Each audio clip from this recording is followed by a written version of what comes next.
So if you haven't seen my last video, I go into detail about how the skid just launches away from me, causing me to go over the bars, and the importance of anchoring down your obstacles in your backyard. And I've been working on this zap technique, and I will get into a few of the things I've learned at the end of this video. I've been making this log a little taller and trying to build up the height at which I can zap over a log. Now I'm going to roll in some footage here from my boy Pat Smodgy, one of the best riders here in the US, and then as well Ryan Young, and you can see their technique is refined. I mean, these guys are just popping that back wheel right up. Looks awesome. Before I do, here's some other things I've been building. So I went to the hardware store and finally got some decent screws in order to put these timbers together. So this little kind of bridge idea just held together with a couple of pieces of like 2x6. I think this could be pretty good. So I'd have to secure it at the top, but I'm considering riding up this and then possibly just riding straight across or going down. I'm not really sure what to do with it yet.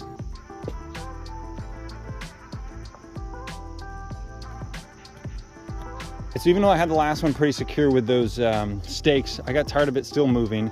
So I went ahead and dug a trench, basically the same shape as this new bottom pallet, which I'm going to bury somewhat into.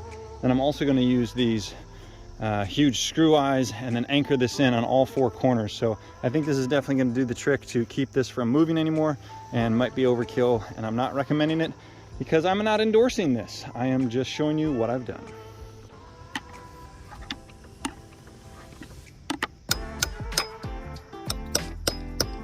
All right, so I got 4 screw eyes, 1 on each corner into a sunken pallet. Now I just got to put that one on top of it, screw it in, and I'll be ready to roll.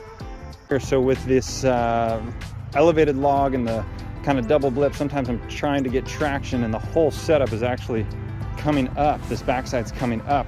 So I've anchored it down with some screw eyes, spent a little bit of time and effort trying to hold that into position, and I figured I might as well just add another pallet. That way, you know, it's even less likely to elevate up like that. So it should make a smoother travel going down. You might be saying, Tom, why not just go to the woods? You've got a nice woods like right over there. Well, this keeps me in the yard, keeps the wife happy, she can see me, and that way I can ride more often. I think the other day I wound up hitting this for like over 100 times. It just takes a long time to get the timing just right. Probably gonna go ahead and do something with these logs. So the idea is going to be to build an obstacle that you can jump all the way over or go up and then touch the front wheel down. So I've got a little too much on this side. I know it's not really a perfect square. This one's already angled. I'm just going to leave it that way and have more weight. So that section is going to be bigger, but I got to cut off some of these timbers as well as that.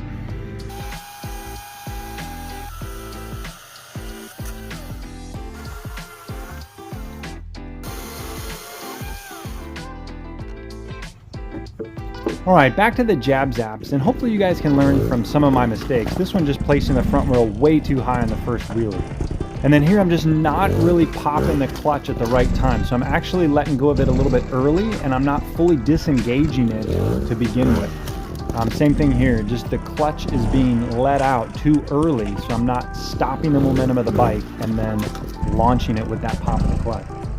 Here I'm just letting out the clutch way too late, so it's not really driving any traction to the ground. So I can probably give you examples of what didn't work all day long, but I want to share with you guys, for me, pulling that clutch all the way in to where it touches my fingers, really concentrating on disengaging it, allowed the RPMs to build up, allowed for a later clutch pop so that my body was in line with the timing and I could really get that upward lift.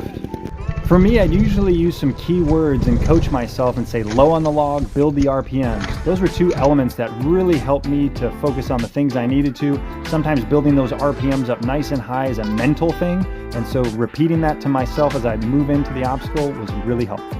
All right, guys, I'm in no way an expert on these things, and I'm not trying to give you a how-to. I'm just sharing with you my learnings as one beginner, potentially to another, in hopes that it can help you as well. Thanks for watching.